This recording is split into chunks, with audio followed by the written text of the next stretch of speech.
By the time this video comes out, Doom Eternal will be 2 years old, and ever since then, I've sunk around 600 hours into this game. 600 hours spent memorizing the maps, enemy spawns, pickup locations, secrets, and much more. And I have loved every second of it. Flashback. What the f? Get good. Okay, maybe not every second, but you get the point. This is my love letter.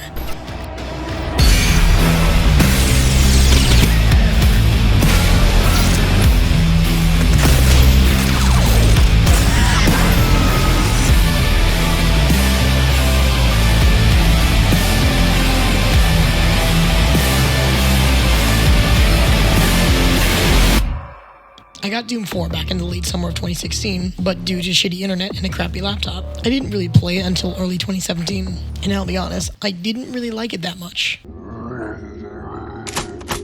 Not saying that it was a bad game, just that it wasn't a standout hit for me at the time. In fact, I stopped playing Doom after a few days because I got stuck on Titan's Realm and just never opened it up again for a few years, instead opting to play games like Overwatch. Then, as I was watching E3 2018, I saw the trailer for Doom Eternal, and that reignited my interest in the Doom series. And with that, I went back to replay Doom 2016 in its entirety on the ever so challenging difficulty, Hurt Me Plenty. My opinion on the gameplay and combat loop was roughly the same, although I got considerably more enjoyment out of this playthrough than the last. The one thing that stuck with me was the music.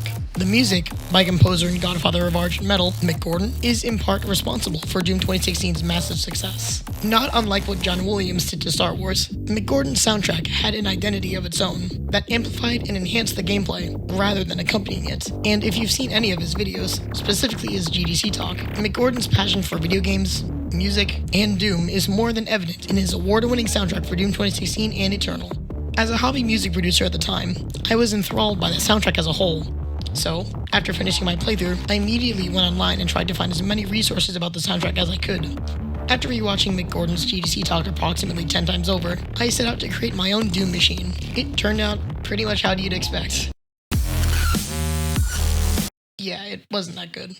Regardless, I was still in awe of Mick's production skills and his creativity, and over the next few months, I found myself listening to more and more of the Doom 2016 soundtrack. The years between 2018 and Doom Eternal's launch on March 20th, 2020 was filled with non-stop competitive FPS grinding, where I attempted to hone my aim and movement in games like Overwatch, Apex, and Titanfall 2. However, as time dragged on, I found the toxicity of other players getting to me. I wish there was an experience where I could get the same rush of victory without the potential mental torture of toxic teammates. And, like a god descending from Valhalla, Hugo Martin gifted to the world Doom Eternal. I launched it the second it went live, and over the next 14 hours, I experienced Doom Eternal for the first time. And oh man, it was awesome.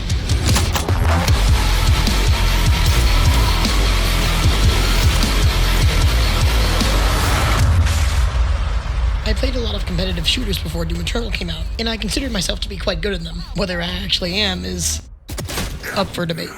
Underneath the loot boxes, the microtransactions, the oversaturated colors, and in the case of Overwatch, porn, what truly makes a multiplayer game addicting is just the right amount of variables that are within your control, and just the right amount of variables that aren't. I can't tell you how many times my friends and I have been up at 3 a.m. after a 7-loss streak, but instead of getting sleep, we opt for one more game, because this time it'll be different.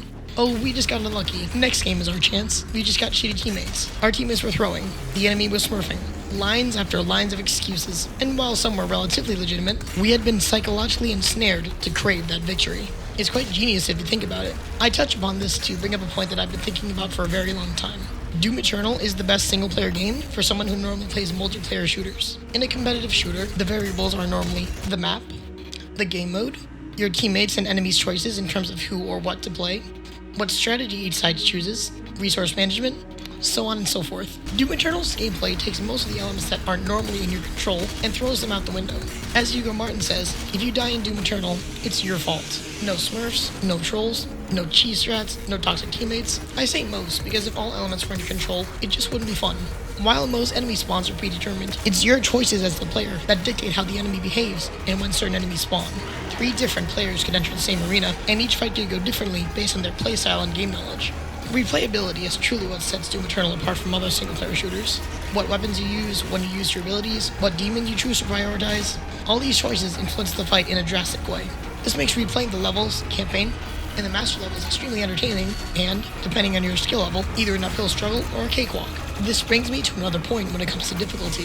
Some games, on the hardest difficulty, just crank the enemy damage values to the max, making it almost impossible to learn and master. It's never fun being immediately hit-scanned across a map in a shooter, regardless if it's multi or single player. However, Doom Eternal was designed to be played on Nightmare, which is the game's hardest regular difficulty, and it's extremely evident once you start learning the nitty-gritty of, as Hugo calls it, the Doom Dance. Nightmare isn't insanely difficult for difficulty's sake. It's a complex puzzle that's begging to be solved. Instead of the demons being able to one-shot you across the map with max damage, the demons act more aggressive towards you compared to lower difficulties. If you want to get into specifics, the higher difficulty you go, the more demons can and will attack you, thanks to a token system and some dynamic accuracy math. Thankfully, as the game progresses, you gain access to every tool you need to combat the forces of hell.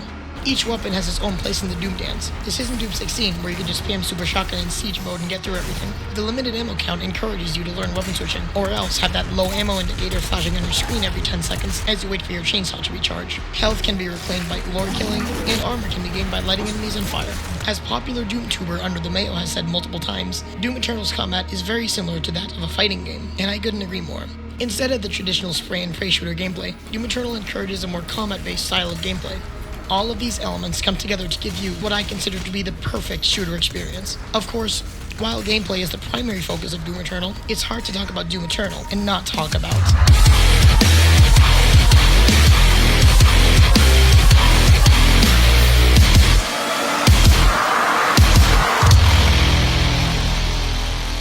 Earlier, I touched on how the music amplifies and enhances the gameplay rather than simply accompanying it, and I think that's spot on.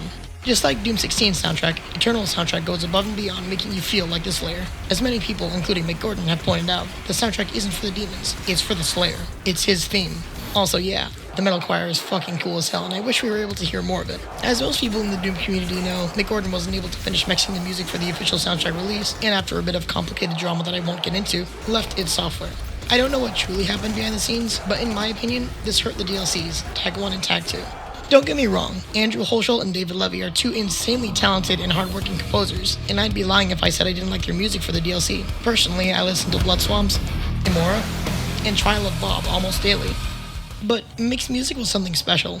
If you've seen the GDC talk, in which Mick talked about the development of the Doom 2016 soundtrack, you know that originally, there wasn't supposed to be guitars. After spending a fair amount of time working with that limitation, Mick knew that against id Software's wishes, the sound of a guitar was exactly what the Doom reboot needed to have in order to have its own unique musical identity, while still paying respect to the work of Bobby Prince. This resulted in the beautiful, almost mangled electronic gent hybrid, where half the time you couldn't tell whether the lead was a synth-like guitar or a guitar with a synth-like tone. And even though Eternal's soundtrack went full-on metalhead, Mick Gordon maintained that balance. For example, the following tracks lie much more on the synth side of things.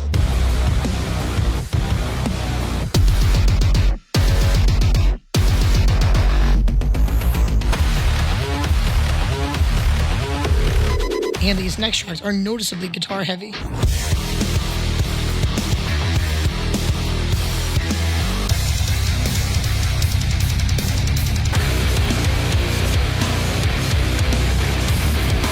Lastly, these tracks seem to be somewhere in the middle.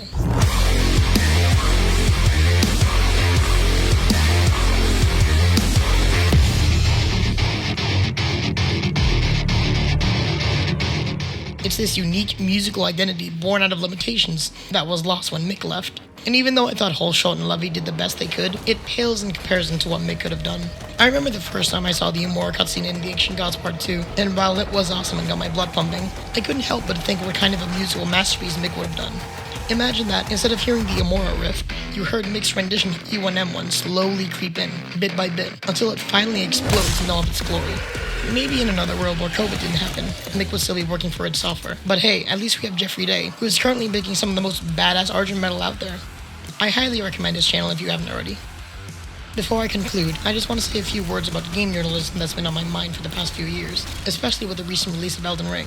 There's been a common trend that hard equals bad, specifically with how journalists treated Doom Eternal. For fuck's sake, it's so consistent that, if you're a member of the Doom community, you know that game journalist is a term used to describe someone who's bad at the game and doesn't want nor care to improve. As I said when talking about difficulty, Doom Eternal isn't difficult just to be difficult. It's a puzzle waiting to be solved. Of course, the player has to actually be willing to submit to the rules of the game in order to begin this journey to mastery. Now, of course, not everyone has to like this particular way the devs are trying to get us to play, but it's important to recognize that this game is designed for that specific playstyle, that ultra-fast, weapon swapping every second playstyle. Take, for example, the popular tactical shooter CSGO with waifus. Valorant. In Valorant, a key feature is weapon accuracy, where if you're moving, your accuracy decreases by an insane amount, and when you're standing still, you become much more accurate. This accuracy feature is amplified by the low time to kill, where often players can be one-tapped by a single headshot. Now, personally, I don't like this feature because I prefer fast movement over standing still, but I recognize and understand that this game is meant to be played that way, and my inability to get good isn't the game itself being terrible. It's my inabilities to submit to the rules of the game. Same for Fortnite. I don't like the building mechanic because I value raw aim and movement, but I understand the building mechanic is a crucial part to the gameplay of Fortnite, and it's honestly a really interesting and creative mechanic that can aid the complexity of fights. If I were to say, oh, this game is so bad, I can't play exactly how I want to, I'm discrediting the developers by making an objective statement about something that is actually subjective. To close off this section, I don't like most game journalists, specifically the people over at IGN. Game journalism should come from someone who actually cares about the games they play, not just someone who plays their review copy and writes up a fast, quick review to get it out before the game launches to get paid extra. Just to clarify, I don't mean all games journalists. Personally, I really like the guys over at GameRanks, and also people who work at NoClip. If you don't know what NoClip is, they make professional level documentaries about game development, and they have over 10 videos on the recent Doom games alone. Alright, now with that rant over, I'm going to close with some...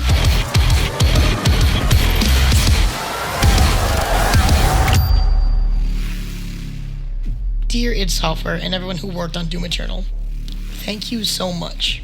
You have brought me and millions of other gamers around the world so much joy and entertainment. Thank you for working hard during the pandemic to deliver us the DLCs. That wasn't something they needed to do, but they did it anyway.